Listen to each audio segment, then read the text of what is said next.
Hey guys, প্ৰথমে আপোনাক welcome কৰিছো জব এলাৰ্ট এছকে ইউটিউব চেনেলত। নিউ ইণ্ডিয়া এছুৰেন্স কোম্পানী লিমিটেডৰ পৰা ৰিকুৱাৰমেণ্টৰ কাৰণে নটিফিকেশ্যন আহিছে আৰু তাৰ কমপ্লিট ডিটেইলছ মই আপোনাক এই ভিডিঅ'ত প্ৰভাইড কৰিম। প্ৰথমতে আপুনি ভিডিঅ'টো কমপ্লিট চাই ল'ব, তাৰ পিছত যদি এইটো ৰিকুৱাৰমেণ্ট ৰিলেটেড কোনো ধৰণৰ কোৱেশ্চন থাকে আপুনি এই ভিডিঅ'ৰ কমেন্ট সেকশনত কমেন্ট কৰি দিব পাৰে। লগতে জব এলাৰ্ট এছকে যেটো অফিচিয়েল WhatsApp গ্ৰুপ আছে লিংকটো মই প্ৰভাইড কৰি দিম, তাতে জয়েন হৈ কিনে আপুনি মোক WhatsAppত ডাইৰেক্ট মেছেজ কৰিব পাৰিব। তাহক দেৰি নকৰি আজিৰ ভিডিঅ'টো আৰম্ভ এসব প্ৰথমতে আপুনি যিকোনো ব্ৰাউজাৰ এটা ওপেন কৰি লব আৰু তাতে যদি আপুনি সাৰ্চ কৰে www.newindia.co.in সাৰ্চ কৰিলে নিউ ইণ্ডিয়া এছুৰেন্স কোম্পানীৰ যেটো অফিচিয়েল ওয়েবসাইট আছে তাতে আপুনি ভিজিট কৰিব পাৰিব। এটা সব যেটো নটিফিকেশন আহিছে তাৰ ডিটেইলছ খিনি মই সিস্টেমেটিক আপোনাক প্ৰভাইড কৰিম। New India assurance company limited apprentice requirement 2025 ৰ কাৰণে আহিছে নটিফিকেশন খিনি আৰু তাৰ কমপ্লিট ডিটেইলছ মই সিস্টেমেটিক এই ভিডিঅ'ত প্ৰভাইড কৰিম। প্ৰথমতে ৰিকুৱাৰমেণ্ট ওভাৰভিউ খিনি চাই লওক। অৰ্গেনাইজেশ্যন নেম দিয়া আছে নিউ ইণ্ডিয়া এছুৰেন্স কোম্পানী লিমিটেডৰ পৰা আহিছে ৰিকুৱাৰমেণ্ট খিনি। পোষ্ট নেম দিয়া আছে এপ্ৰেন্টিছৰ কাৰণে আহিছে ৰিকুৱাৰমেণ্ট খিনি। টোটাল আপুনি এপ্লাই কৰিব পাৰিব, যেটো ভেকেন্সি ডিটেইলছ আছে 500 যত আপুনি এপ্লাই কৰিব পাৰিব। জব টাইপটো আপোনাৰ এপ্ৰেন্টিছশিপ, যেটো আপোনাৰ 1 ইয়াৰ ট্ৰেইনিং প্ৰগ্ৰাম থাকিব আৰু যেটো ট্ৰেইনিং ডিউৰেচন হয় এটো 12 মান্থৰ কাৰণে হ'ব আৰু মান্থলি আপুনি ফিক্স স্যালাৰি ৰিসিভ কৰিব 9000 আৰু আপোনাৰ যেটো জব লোকেশন হয় এক্ৰছ ইণ্ডিয়াত হ'ব। এপ্লিকেশন যেটো মোড হয় আপুনি এপ্লিকেশনটো অনলাইনত কৰিব লাগিব। এতিয়া ইম্পৰ্টেন্ট ডেটস খিনি চাই লওক। যেটো নটিফিকেশন অলৰেডি ৰিলিজ হৈছে 6 জুন 2025 ত আৰু এপ্লাই যেটো হয় অনলাইনত ষ্টাৰ্ট হৈ গৈছে অলৰেডি 6 জুন 2025 ৰ পৰা আৰু আপোনাৰ এপ্লিকেশনটো আপুনি লাষ্ট সাবমিট কৰিব পাৰিব 20 জুন 2025 লৈকিনে। এপ্লাই কৰোতে আপুনি এপ্লিকেশন ফি পেমেন্ট কৰিব লাগিব আৰু পেমেন্টৰ যেটো লাষ্ট ডেট দিয়া আছে 20 জুন 2025 লৈকিনে আপুনি লাষ্ট এপ্লাই কৰিব পাৰিব আৰু পোষ্টখিনিত এপ্লাই কৰোতে আপুনি ফলো কৰিব লাগিব কিছুমান এলিজিবিলিটি ক্ৰাইটেৰিয়া। দেশ অফ এলিজিবিলিটি ক্ৰাইটেৰিয়াত বিচাৰিছে এডুকেশনাল কোৱালিফিকেশন বিচাৰিছে যদি আপুনি গ্ৰেজুৱেচন কৰিছে any discipline from a recognize ইউনিভাৰ্সিটিৰ পৰা তেতিয়াহলে আপুনি পোষ্টখিনিৰ কাৰণে এলিজিবল হ'ব।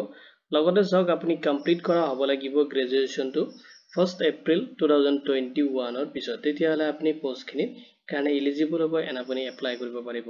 আৰু এইটো পোষ্টত আপুনি কোনো ধৰণৰ এক্সপেৰিয়েন্স বিচৰা নাই, ফ্ৰেছাৰ্ছ ক্যান্ডিডেট হলো আপুনি এপ্লাই কৰিব পাৰিব। এটা চাওক এজ লিমিট দি আছে, যেটো আপুনি এজটো ক্যালকুলেশন কৰিব লাগিব এন্ড ফলো কৰিব লাগিব এপ্লাই কৰাৰ আগতে। 1 জুন 2025 ৰ ডেট হিচাপত আপুনি আপোনাৰ এজটো ক্যালকুলেশন কৰিব।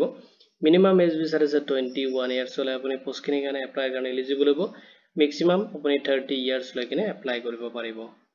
এতিয়া চাওক লগতে বিচাৰিছে যেটো ল্যাঙ্গুৱেজ ৰিকুৱাৰমেণ্ট আপুনি যেটো ষ্টেটৰ যেটোকে আপোনাৰ ভ্যাকেন্সিটো ষ্টেট ওয়াইজ আপোনাৰ জব লোকেশন হ'ব এখানে আপুনি যেটো ষ্টেটৰ পৰা এপ্লাই কৰিব তাৰে যেটো লোকেল ল্যাঙ্গুৱেজ হয় এটো আপুনি জনাটো ম্যান্ডেটৰি হয়, তেতিয়াহলে আপুনি পোষ্টখিনিত এপ্লাই কৰিব পাৰিব। এজ এ ৰিলেক্সেশন খিনি এপ্লিকেবল হ'ব এজ পাৰ দা গভৰ্নমেন্ট যেটো নৰ্মছ আছে হেতু হিচাপত আপোনাৰ এজ এ ৰিলেক্সেশন খিনি ৰিসিভ কৰিব। যদি আপুনি SC বা ST ক্যান্ডিডেট হয় তেতিয়াহলে আপুনি 5 ইয়াৰ্সৰ কাৰণে এজ এ ৰিলেক্সেশন খিনি ৰিসিভ কৰিব। যদি আপুনি OBC NCL ক্যান্ডিডেট হয় তেতিয়াহলে আপুনি 3 ইয়াৰ্সৰ কাৰণে এজ এ ৰিলেক্সেশন খিনি ৰিসিভ কৰিব। যদি আপুনি PWBD ক্যান্ডিডেট হয় তেতিয়াহলে আপুনি 10 to 15 ইয়াৰ্স লৈকিনে এজ এ ৰিলেক্সেশন খিনি ৰিসিভ কৰিব আৰু এটো ডিপেন্ড কৰিব ক্যাটেগৰীৰ ওপৰত বেছ কৰি কিনে।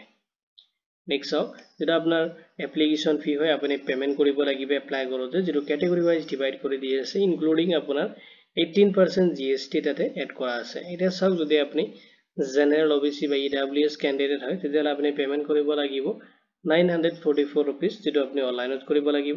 নেক্সট যদি আপুনি SC ST বা ফিমেল ক্যান্ডিডেট হয় তেতিয়াহলে আপুনি পেমেন্ট কৰিব লাগিব 708 rupees।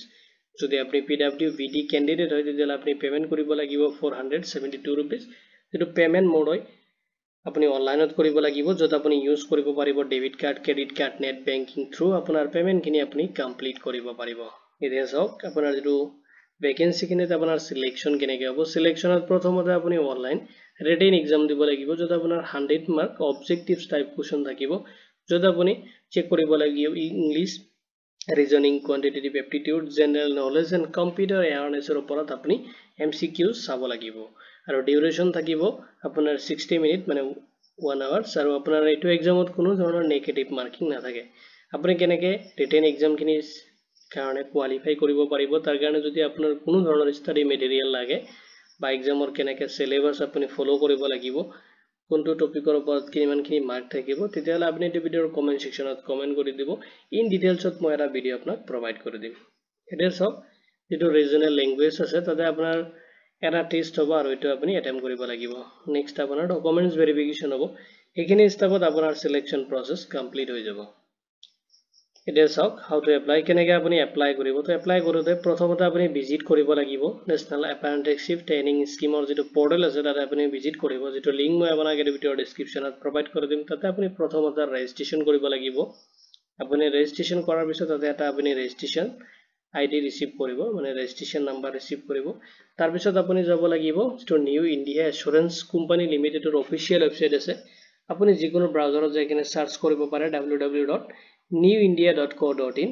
আৰু নহলে মই এই ভিডিওৰ ডেসক্ৰিপচনত প্ৰভাইড কৰি দিম তাতে ক্লিক কৰিলে আপুনি অফিচিয়েল যেটো ওয়েবসাইট আছে তাতে ভিজিট কৰিব পাৰিব নেক্সট আপুনি যাব লাগিব যেটো ৰিকুৱাৰমেন্ট সেকশন আছে তাতে ভিজিট কৰিব এন্ড লেটেষ্ট যেটো ৰিকুৱাৰমেন্ট আছে এপ্ৰেন্টিস 2025 ৰ কাৰণে তাতে ক্লিক কৰিব আৰু তাতে এপ্লাই বাটনত আপুনি যাব আৰু তাতে আপুনি এপ্লাই বাটনত ক্লিক কৰি কিনে আপোনাৰ এপ্লিকেশন ফৰ্মটো ফিল আপ কৰিব লাগিব যত ৰিকুৱাৰমেন্ট ডিটেইলছ কিনে আপুনি ফিল আপ কৰিব লাগিব নেক্সট আপুনি আপলোড কৰিব লাগিব ৰিকুৱাৰমেন্ট ডকুমেন্টস কিনি এন্ড আপুনি পেমেন্ট কৰিব লাগিব যেটো পেমেন্ট ক্যাটেগৰি ওয়াইজ ডিভাইড কৰি দিয়া আছে কিনি পেমেন্ট আপুনি অনলাইনত কমপ্লিট কৰিব কৰি কিনে আপুনি যে আপোনাৰ যেটো এপ্লিকেশন হয় ফাইনাল সাবমিট দিব যে ফিউচাৰ ৰেফাৰেন্সৰ কাৰণে আপোনাৰ যেটো এপ্লিকেশন একনলেজমেন্ট ৰিসিপ্ট লগত আপোনাৰ পেমেন্ট ৰিসিপ্টটো আপুনি প্ৰিন্ট আউট ৰাখিব এতিয়া সব ইম্পৰ্টেন্ট লিংক কিনে মই আপোনাক এই ভিডিওৰ ডেসক্ৰিপচনত প্ৰভাইড কৰি দিম যদি আপুনি ইন্টাৰেস্টেড হয় এই ভিডিওৰ ডেসক্ৰিপচন চেক কৰিব তাতে আপুনি ইম্পৰ্টেন্ট লিংক কিনে চেক কৰিব পাৰিব আৰু তাতে দিয়া অফিচিয়েল যেটো ওয়েবসাইটৰ লিংক আছে তাতে যদি আপুনি ক্লিক কৰে তেতিয়াহলে আপুনি ডাইৰেক্ট যেটো অফিচিয়েল ওয়েবসাইট আছে তাতে আপুনি ৰিডাইৰেক্ট হ'ব পাৰিব যদি এটো ৰিকুৱাৰমেন্ট ৰিলেটেড কোনো ধৰণৰ কোৱেশ্চন থাকে আপুনি এই ভিডিওৰ কমেন্ট সেকশনত কমেন্ট কৰি দিব আৰু যদি আপুনি ইন্টাৰেস্টেড হয় এই ভিডিওৰ ডেসক্ৰিপচন চেক কৰিব তাতে আপুনি কমপ্লিট ইম্পৰ্টেন্ট লিংক কিনে পাই যাব তো ভিডিওটো চোৱাৰ বাবে ধন্যবাদ দিকিনে মই আজি ভিডিও মানতে সামৰিছো